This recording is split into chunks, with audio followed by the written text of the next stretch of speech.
Hello दोस्तों, नमस्कार। SM किसी चैनल में मैं आप सभी लोगों का दिल से बहुत बहुत स्वागत करता हूं। दोस्तों, इस वीडियो को स्टार्ट करने से पहले अभी का लेटेस्ट वीडियो ट्राइडेंट से रिलेटेड Q2 के नंबर रिलीज हो चुके हैं, डिविडेंड भी दे दिया है। जरूर आप चाहो तो इस वीडियो को भी स्टडी कर सकते हो।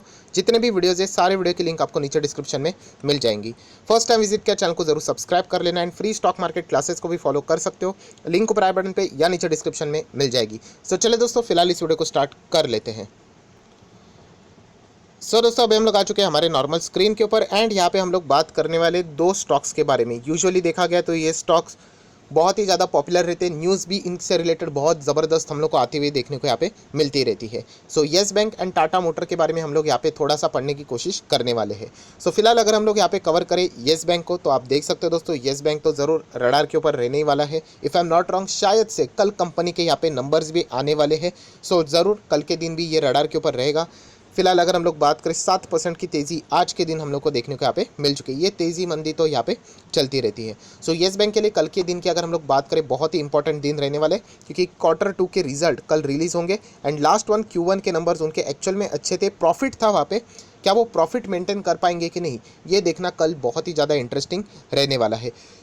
लास्ट वक्त Q1 के प्रॉफिट्स का सबसे ज़्यादा रीज़न था Q4 में की गई हुई एक्सेस प्रोविजनिंग। Q4 में इतने ज़्यादा प्रोविजनिंग कर दिए तो उसके कारण Q1 में ज़्यादा प्रोविजनिंग करने की ज़रूरत नहीं पड़ी। अर्निंग्स यहाँ पे मेंटेन हो गए, पहली जो इनकम जो की गई थी। अल्टीमेटली प्रॉफिट देखने को मिला था।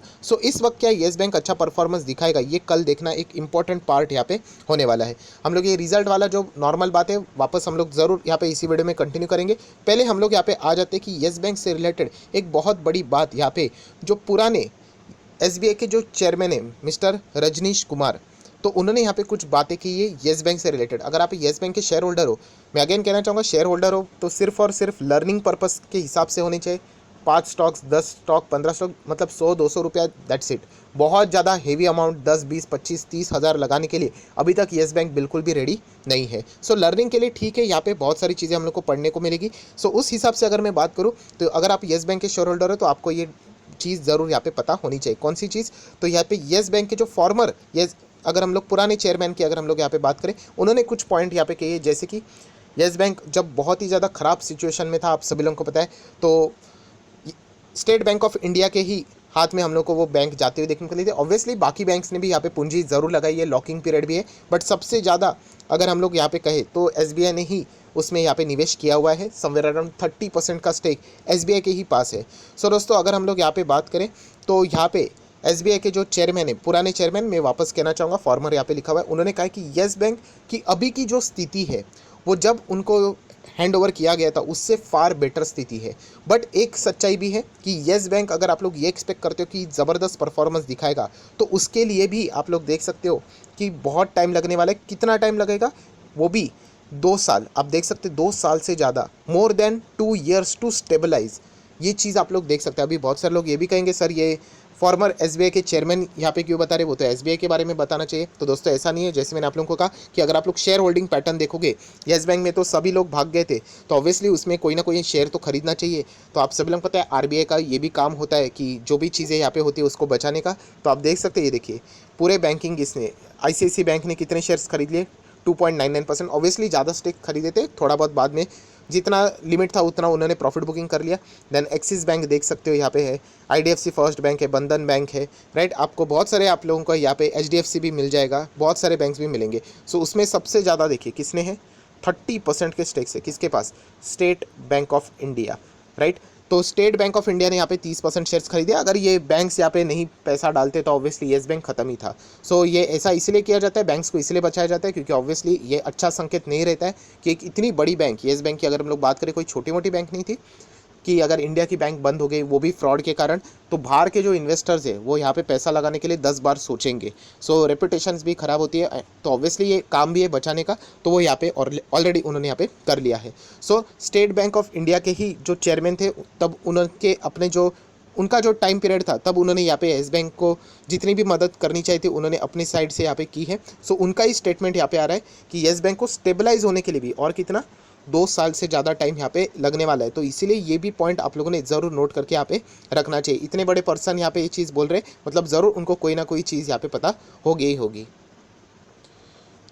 उसी के साथ साथ उन्होंने यही चीज़ कही है कि पहले जो स्थिति थी जब येस बैंक आप सभी लोगों पे 5 रुपये तक यहाँ पे आया था, वहाँ से लेके अभी तक अगर हम लोग बात करें बहुत सारी चीज़ें मेंटेन है।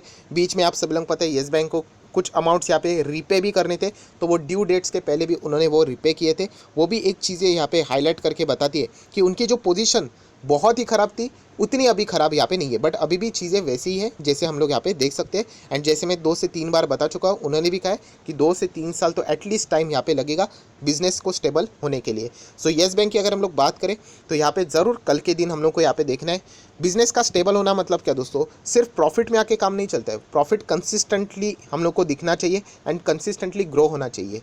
ऐसी बात नहीं कि छोटा मोटा प्रॉफिट दिखा रहे हैं, अच्छा प्रॉफिट दिखाना चाहिए एंड बहुत ही लंबी अवधि के लिए। उसी के साथ साथ प्रोविजनिंग भी थोड़ी सी कंट्रोल्ड होनी चाहिए एंड एनपीएस के ऊपर भी ज़्यादा मतलब बोलते हैं ना बढ़ोतरी होनी नहीं चाहिए। ये सारी चीज़ें देखनी पड़ेगी अगर आप येस बैंक के शेयर होल्डर। सीखने के लिए भी ये पॉइंट्स हम लोगों ने ज़रूर फोकस में यहाँ पे रखने हैं। येस बैंक से रिलेटेड ये 2 इंपॉर्टेंट बातें थी, एक तो कल नंबर्स यहाँ पे आने वाले एंड सेकंड उसी के साथ साथ इतना बड़ा स्टेटमेंट जो उन्होंने यहाँ पे दिया है कि और भी बहुत ज़्यादा टाइम यहाँ पे लगने वाला है। ऑब्वियसली ये भी चीज़ें हम लोगों ने यहाँ पे देखनी है। दोस्तों येस बैंक से रिलेटेड जो इंपॉर्टेंट बातें थी वो तो आपके सामने रख दी। अभी हम लोग आ जाते हैं सबसे ज़्यादा popular stock obviously Tata motor के बारे में। टाटा मोटर आज के दिन हम कह सकते हैं 4.5% की तेज़ी। कल के दिन मैंने एक वीडियो भी बनाया था फोक्सवैगन से रिलेटेड, आप सभी लोगों ने देखा होगा कि दुनिया की इतनी बड़ी कार मेकर उन्होंने कहा कि चिप शॉर्टेजेस का इशू 2022 तक स्ट्रेच हो सकता है। हालांकि टाटा मोटर इससे रिलेटेड क्या स्टेटमेंट देता है वो हम लोगों को यहाँ पे देखना है। ऑलरेडी उन्होंने बताया कि पहले 2 क्वार्टर दिक्कतें रहेगी बट उसके बाद अच्छा खासा परफॉर्मेंस ज़रूर देखने को मिलेगा। इससे रिलेटेड कोई फ्रेश अनाउंसमेंट आती है नहीं, इससे रिलेटेड हम लोग को यहाँ पे इंतज़ार करना है। फिलहाल अगर हम लोग टाटा मोटर की यहाँ पे बात करें तो एक बहुत बड़ा टारगेट यहाँ पे हम लोग को देखने को यहाँ पे मिल रहा है एंड वो टारगेट दोस्तों यहाँ पे दिया है जेफरीज़ ने यहाँ पे कहा है कि बाय रेटिंग जो रहती है वो उन्होंने रिटेन रखी हुई है एंड अगर कोई यहाँ पे बाय करके चलता है, ऑब्वियसली मेरे साइड से कोई बातें नहीं, जेफरीज़ ने बातें बोली है, तो डेफिनेटली उन्होंने यहाँ पे कहा है कि टाटा मोटर यहाँ पे 565 का जो उन्होंने टारगेट दिया था वो उन्होंने रिवाइज कर दिया है एंड उन्होंने वो टारगेट बढ़ाकर 625 रुपीज़ का पर शेयर का यहाँ पे किया है। कभी भी अगर हम लोग टारगेट की बात करते हैं वो हमेशा 1 साल के टारगेट की बात वहाँ पे करते हैं। 625 का टारगेट यहाँ पे टाटा मोटर का दिया है, मैंने नहीं जेफरीज़ ने दिया है, जो कि आप देख सकते हो। प्लस वो ये भी कहते हैं ये तो नॉर्मल टारगेट दिया है 625 का, अगर आप लोग पकड़ते हो कि बहुत ही बड़ा अपसाइड आ जाएगा या फिर बुल मार्केट अगर आ जाएगा तो उस केस में हम कह सकते हैं कि टाटा मोटर का टारगेट 800 रुपये तक भी स्ट्रेच हो सकता है। बट आप सब लोग पता है बाजार दोनों साइड से टारगेट देने पड़ते हैं। उन्होंने ये भी कहा है कि नॉर्मल सिचुएशन में 625, बहुत ही एक्सट्रीम बुल रन तो 800 एंड अगर वर्स्ट सिचुएशन क्रिएट हो गई तो वो 400 के नीचे तो नहीं जाएगा। ये कुछ पॉइंट्स यहाँ पे जेफरीज़ ने बताए हैं। किसी के ऊपर ब्लाइंडली तो हम लोगों ने ट्रस्ट नहीं करना चाहिए बट डेफिनेटली किसी चीज़ को इग्नोर भी नहीं करना चाहिए। तो ज़रूर आप चाहो तो इन चीज़ों को स्टडी कर सकते हो। टारगेट बढ़ाने का मकसद वही है दोस्तों, इलेक्ट्रिक व्हीकल का डिमांड जिस तरीके से टाटा मोटर में इन्वेस्टमेंट भी टीपीजे ने जो 7,500 करोड़ का इन्वेस्टमेंट किया है, तो ये कुछ चीज़ें हैं जो कि बताते हैं कि आने वाले समय में टाटा मोटर बहुत ही कमाल तरीके से यहाँ पे इलेक्ट्रिक व्हीकल में बहुत ही ज़्यादा ग्रो करने वाला है एंड ये पूरा ओपन मार्केट है अभी तक, तो मतलब बस एक शुरुआत है। ऑब्वियसली यहाँ पे फर्स्ट होने का फ़ायदा टाटा मोटर यहाँ पे उठा रहा है, तो इसी के कारण बहुत बड़े टारगेट्स टाटा मोटर पे देखने को मिल रहे हैं। दोस्तों बात करें टाटा मोटर तो ज़रूर आप लोगों ने भी इसको फोकस में यहाँ पे रखना है एंड मैं ऑलरेडी आपको बता चुका हूँ इसमें जो भी पर्सन बाय करेगा मुझे ऐसा लगता है कि उसने लंबी अवधि के लिए, लंबी नहीं बहुत ज़्यादा लंबी अवधि के लिए बाय करना चाहिए। शॉर्ट टर्म के लिए ज़्यादा यहाँ पे मुनाफा मिल भी गया तो इतना कोई फ़र्क नहीं पड़ता है। बहुत लंबी अवधि के लिए अगर आप लोग बाय करके चलोगे तो डेफिनेटली आपको फ़ायदा हो सकता है। But as a shareholder आपका एक और रिस्पॉन्सिबिलिटी बनता है कि टाटा मोटर, आप मुझे बताइए टाटा मोटर की वैल्यू 500 रुपये तक आई क्यों, राइट? बहुत सारे लोग मुझे पूछते भी सर पहले आप तो टाटा मोटर के अगेंस्ट थे, आज टाटा मोटर के फेवर में क्यों? क्योंकि दोस्तों आप सभी लोगों को पता है, ये देखिए 5 साल का चार्ट पैटर्न दिखा दूँ, यहाँ से लेके यहाँ तक टाटा मोटर बहुत ही ख़राब स्टॉक था।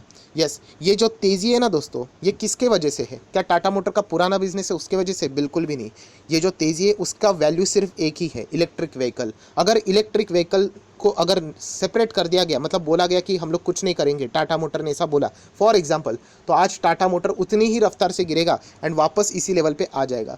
ये चीज़ें चेंज इसीलिए हो रही है क्योंकि इलेक्ट्रिक व्हीकल को टाटा मोटर ने ज़बरदस्त अडॉप्ट किया। 70% मार्केट अभी तक टाटा मोटर कैप्चर करके रखा हुआ है। सो ये जो डेवलपमेंट है दोस्तों, इसी के बदौलत टाटा मोटर यहाँ पे भाग रहा है। तो अगर आप टाटा मोटर के शेयर होल्डर हो, सो इलेक्ट्रिक व्हीकल की हर एक न्यूज़ टाटा मोटर से जुड़ी हुई, चाहे उस कंपनी की हो या फिर उनके राइवरीज की अगर हम लोग यहाँ पे बात करें, तो उसके ऊपर आप लोगों का फोकस यहाँ पे रहना चाहिए। सेम चीज़ टाटा पावर के लिए भी है। टाटा पावर भी आप लोगों ने देखा होगा ऐसे ही गिरा है, कोई दम नहीं था उसके बिजनेस में। अभी जाके चीज़ें क्यों बदल गई? क्योंकि same electric vehicle, solar energy, green energy, clean energy, उसमें जो बढ़ावा है उसके कारण इनमें हम लोग को वो चेंजेस देखने को मिले हैं।